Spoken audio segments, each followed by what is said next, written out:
प्रगति पाठशाला के YouTube channel में आप सभी का स्वागत है। रसायन विज्ञान के बहुत अच्छे टॉपिक समस्थानिक, समभारिक, समन्यूट्रॉनिक।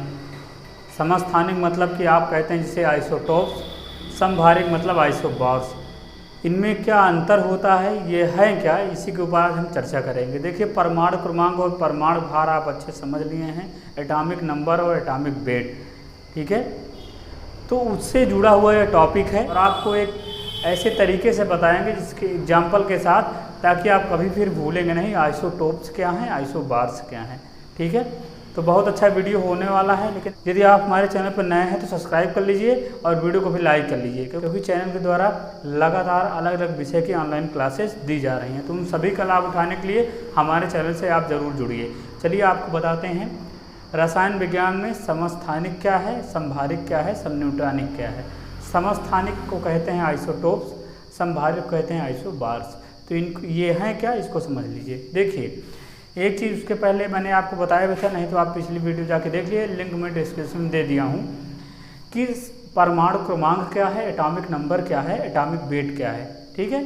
उसको एक बार फिर बता देता हूँ। देखिए, एटॉमिक नंबर क्या होता है, किसी भी एटम के न्यूक्लियस में, किसी भी परमाणु के नाभिक में जितने नंबर आप प्रोटॉन होंगे वही संख्या, वही नंबर आपका कहलाता है एटॉमिक नंबर, परमाणु क्रमांक कहलाता है। मतलब किसी परमाणु के नाभिक में उपस्थित प्रोटॉनों की संख्या को परमाणु क्रमांक कहते हैं। एक बात जान लिए कि अगर ये आपका एटम है तो इसके न्यूक्लियस में जितने प्रोटॉन होंगे यही आपका कहलाएगा परमाणु क्रमांक। ध्यान समझिए, परमाणु क्रमांक कहलाएगा, ठीक है। और परमाणु भार क्या कहलाएगा, क्योंकि नाभिक में प्रोटॉन और न्यूट्रॉन भी रहते हैं और यहाँ बाहरी कोश में इलेक्ट्रॉन रहते हैं। तो परमाणु के नाभिक में अगर हम केवल प्रोटॉनों की संख्या को जोड़ेंगे तो परमाणु क्रमांक कहेंगे। अगर प्रोटॉनों और न्यूट्रॉनों दोनों को जोड़ लेंगे, इनके संख्या के योग को, तो इसे ही कहा जाता है परमाणु भार। द्रव्यमान संख्या के लगभग बराबर होता है, इसलिए हम परमाणु भार कह रहे हैं, आप समझिए। तो परमाणु भार किसे कहते हैं, किसी परमाणु के नाभिक में उपस्थित प्रोटॉनों तथा न्यूट्रॉनों की संख्या के योग को परमाणु भार कहते हैं, ठीक है। अब आपको बताते हैं, सबसे पहले जानिए समस्थानिक क्या है, समझिए। 12th के विद्यार्थियों के लिए यह तो बहुत ही महत्वपूर्ण है, अन्य भी जो कंपटीशन तैयारी कर रहे हैं उनके सब के लिए बहुत महत्वपूर्ण है। समस्थानिक जिसे कहते हैं आइसोटोप्स, ठीक है। अब समस्थानिक क्या है समझिए। देखिए, परिभाषा पहले जान लीजिए। ऐसे परमाणु जिनके परमाणु क्रमांक समान होते हैं लेकिन परमाणु भार भिन्न होते हैं, तो ऐसे परमाणुओं को समस्थानिक कहा जाता है। मतलब कि ऐसे एटम जिनके एटॉमिक नंबर सेम हो लेकिन एटॉमिक वेट, ठीक है, मास नंबर वो अलग हो, ठीक है, द्रव्यमान संख्या अलग हो, तो इन परमाणुओं को कहा जाता है आइसोटोप्स या समस्थानिक, समझिए, ठीक है। अब जैसे कि मैं एक एटम ए ले लेता हूँ कोई, ठीक है। अब इसका एटॉमिक नंबर आगे लिखा जाता है 1 है, मान लीजिए, चलिए मान लीजिए हम लिख देते हैं 10, ठीक है। और एटॉमिक वेट ऊपर लिखा जाता है, मान लीजिए इसका है 21, ठीक है। अब एक मैं दूसरा एटम ले लेता हूँ 20 बी, और इसका भी एटॉमिक नंबर है 10, एटॉमिक वेट लेकिन कितना है 22 है। तो आप एक देखिए यहाँ पे इन दोनों का एटॉमिक नंबर क्या है, सेम है, परमाणु क्रमांक समान है, इसलिए ये जो ए और बी हैं, ए और बी एक दूसरे के क्या कहलाएंगे, समस्थानिक कहलाएंगे, ठीक है, क्योंकि इनका परमाणु क्रमांक समान है, अतः ये एक दूसरे के क्या कहलाएंगे, समस्थानिक कहलाएंगे। बस यही समझ लीजिए, आपका काम हो गया कि जिनके परमाणु क्रमांक समान लेकिन परमाणु भार भिन्न होते हैं, तो उन पदार्थों, उन परमाणुओं को एक दूसरे का समस्थानिक कहा जाता है, ठीक है। अब मैं रियल में आपको केमिस्ट्री का एग्जाम्पल लेके बताता हूँ। देखिए, सबसे पहले हम ले लेते हैं हाइड्रोजन। देखिए यहाँ पे हाइड्रोजन, हाइड्रोजन के 3 समस्थानिक है। देखिए यहाँ पे ये हाइड्रोजन, हाइड्रोजन के 3 समस्थानिक हैं। जो का हाइड्रोजन एटम है उसके 3 हैं। पहला है 1H1, देखिए, दूसरा है 1H2, तीसरा है 1H3, ठीक है। 1H1 क्या है जानिए, ये है आपका प्रोटियम, इसे कहा जाता है।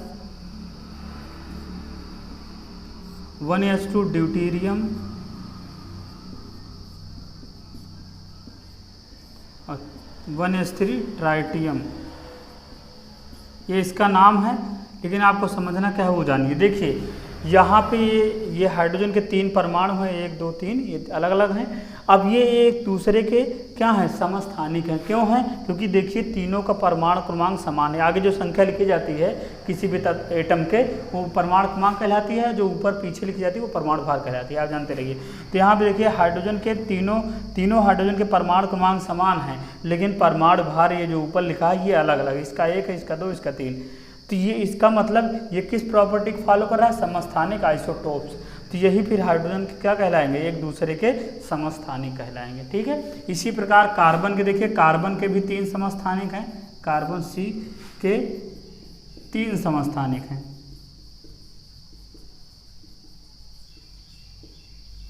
ये भी जान लीजिए, देखिए यहाँ पे 6 होता है, तो यहाँ देखिए 12 एक्टिव, फिर यहाँ देखिए 13 और यहाँ पे देखिए 14। तो ये कार्बन के आपके 3 समस्थानिक हैं। देखिए यहाँ पे आप देख लीजिए, तीनों जगह परमाणु क्रमांक समान है, लेकिन परमाणु भार क्या है, भिन्न है।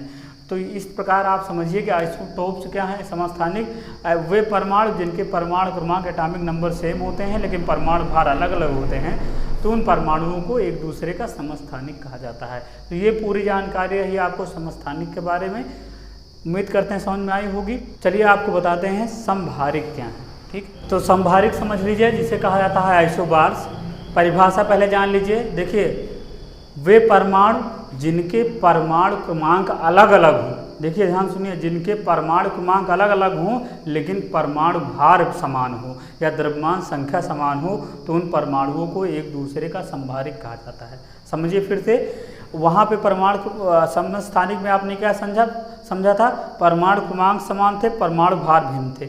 लेकिन यहाँ पे उसी का उल्टा, परमाणु क्रमांक अलग अलग होंगे और परमाणु भार क्या होंगे, समान होंगे, तो उन परमाणुओं को एक दूसरे का समस्थानिक कहते हैं। बस यही आपको समझना है। ठीक है, जैसे फिर मैं एक एग्जाम्पल ले लूँ, जैसे एक कोई एटम है, इसका एटॉमिक नंबर 1 है, परमाणु क्रमांक 1 है, एटॉमिक वेट 2 है। ठीक है, अब चलिए दूसरा एटम मैं ले लेता हूँ बी, इसका एटॉमिक नंबर 2 है, वो एटॉमिक वेट भी क्या है, देखिए 2 है। तो ये कहलाएगा आपका एक दूसरे का समभारिक, क्योंकि इनका भार समान है, परमाणु क्रमांक क्या है, अलग अलग। मैं सिर्फ एग्जाम्पल ले आऊँ, अभी रसायन विज्ञान जो प्योर आपका सही तरीके से वो आपको बताऊंगा। यहाँ पे आप ये इतना समझिए कि देखिए परमाणु भार यहाँ दोनों का समान है, लेकिन परमाणु क्रमांक क्या है, अलग अलग है, इसलिए ए और बी एक दूसरे क्या कहलाएंगे, समभारिक कहलाएंगे। चलिए अब आपको एग्जाम्पल से बताते हैं। देखिए आर्गान आप ले लीजिए, Ar 18, और ये देखिए इसका परमाणु क्रमांक आप 18 है, परमाणु भार 40 है। फिर आप देखिए यहाँ पे पोटेशियम ले लेते हैं हम, यहाँ पे 19 है, यहाँ ये भी 40 है। बहुत ही आसानी से आप तुलना इससे करिए, बहुत ही आसानी से समझ सकते हैं। देखिए इनके जो लिखी है संख्या 40 है, इसका परमाणु भार मैं बार बार बता रहा हूँ, द्रव्यमान संख्या है वो समान है। देखिए 40 इसका भी, 40 इसका भी, लेकिन ये जो संख्या है आपकी एटॉमिक नंबर की, परमाणु क्रमांक की, ये आपकी भिन्न है। समझिए, ये 19 है या 20 है, तो फिर ये यहाँ पे आर्गन और पोटेशियम एक दूसरे क्या कहलाएंगे, समभारिक कहलाएंगे, क्योंकि इनके भार समान है, परमाणु क्रमांक भिन्न है। तो ये एक एग्जाम्पल आपको हम और बता देते हैं। देखिए यहाँ पे 6C14, ठीक है, और यहाँ पे देखिए 7N14। ये देखिए इनके भी ये कार्बन है, ये नाइट्रोजन है, तो यहाँ पे देखिए इनके परमाणु क्रमांक एटॉमिक नंबर अलग अलग हैं, यहाँ पे 6 है, यहाँ पे 7 है, लेकिन इनका परमाणु भार क्या है, समान है, इसलिए एक दूसरे क्या कहलाएंगे, समभारिक कहलाएंगे। तो ये रही जानकारी पूरी आपको समभारिक की। चलिए आपको बता देते हैं समन्यूट्रॉनिक क्या होते हैं। देखिए, तो समन्यूट्रॉनिक क्या है समझ लीजिए, जैसा कि नाम से स्पष्ट हो रहा है, समन्यूट्रॉनिक मतलब कि ऐसे परमाणु जिसमें न्यूट्रॉनों की संख्या समान हो, तो उन परमाणुओं को समन्यूट्रॉनिक कहा जाता है। परमाणु क्रमांक, परमाणु भार भले अलग अलग हों, लेकिन जब हम उनमें न्यूट्रॉन की संख्या निकालें तो वो अगर समान आ जाएंगे, तो उन परमाणुओं को एक दूसरे क्या कहेंगे, समन्यूट्रॉनिक कहेंगे। तो समझिए एग्जाम्पल के साथ। देखिए जैसे मैं आपको एक चीज़ मैंने आपको बताया था, देखिए जो आपका द्रव्यमान संख्या परमाणु भार होता है, ठीक है, ए बराबर होता है P+N, ठीक है, आप समझिए ये ए में द्रव्यमान संख्या ए बराबर P+N होता है, ठीक है, आप समझते रहिए, इसी से आपका आ जाएगा। तभी आप यहाँ पे न्यूट्रॉन N बराबर क्या हो जाएगा, A-P, मतलब न्यूट्रॉन की संख्या आपको निकालनी है। यहाँ से आप ये भी बहुत इंपॉर्टेंट समझ लीजिए, अगर आपको न्यूट्रॉन की संख्या निकालनी है तो क्या करिए आप, पर जितना परमाणु भार रहे एटम का उसमें से प्रोटॉनों की संख्या मतलब परमाणु क्रमांक को माइनस कर दीजिए, न्यूट्रॉन की संख्या आ जाएगी। चलिए मैं एग्जाम्पल से बताता हूँ। मान लीजिए यहाँ पे यह आपका ये 14 है। अब आपको ये देखिए आपका ये परमाणु क्रमांक, ये परमाणु भार, मतलब ये किस P है और ये क्या है, A है। अब आपको N चाहिए तो क्या करेंगे, A में से हमेशा आप P को घटा देंगे, मतलब 14 में से 7 जाएगा, क्या बचेगा 7। तो यही जो आपका आ जाएगा ये आपका न्यूट्रॉनों की संख्या आ जाएगी। ये हमेशा नहीं होता कि जब प्रोटॉन जितने रहते हैं उतने न्यूट्रॉन आता है, ऐसा बिल्कुल नहीं है। इलेक्ट्रॉन और प्रोटॉन बराबर रहते हैं, लेकिन न्यूट्रॉन की संख्या यहाँ 7 है, भले प्रोटॉन की यहाँ 8 हो सकता है, कुछ और हो सकता है, ठीक है, जब यहाँ कुछ इससे दुगुना नहीं रहेगा तब।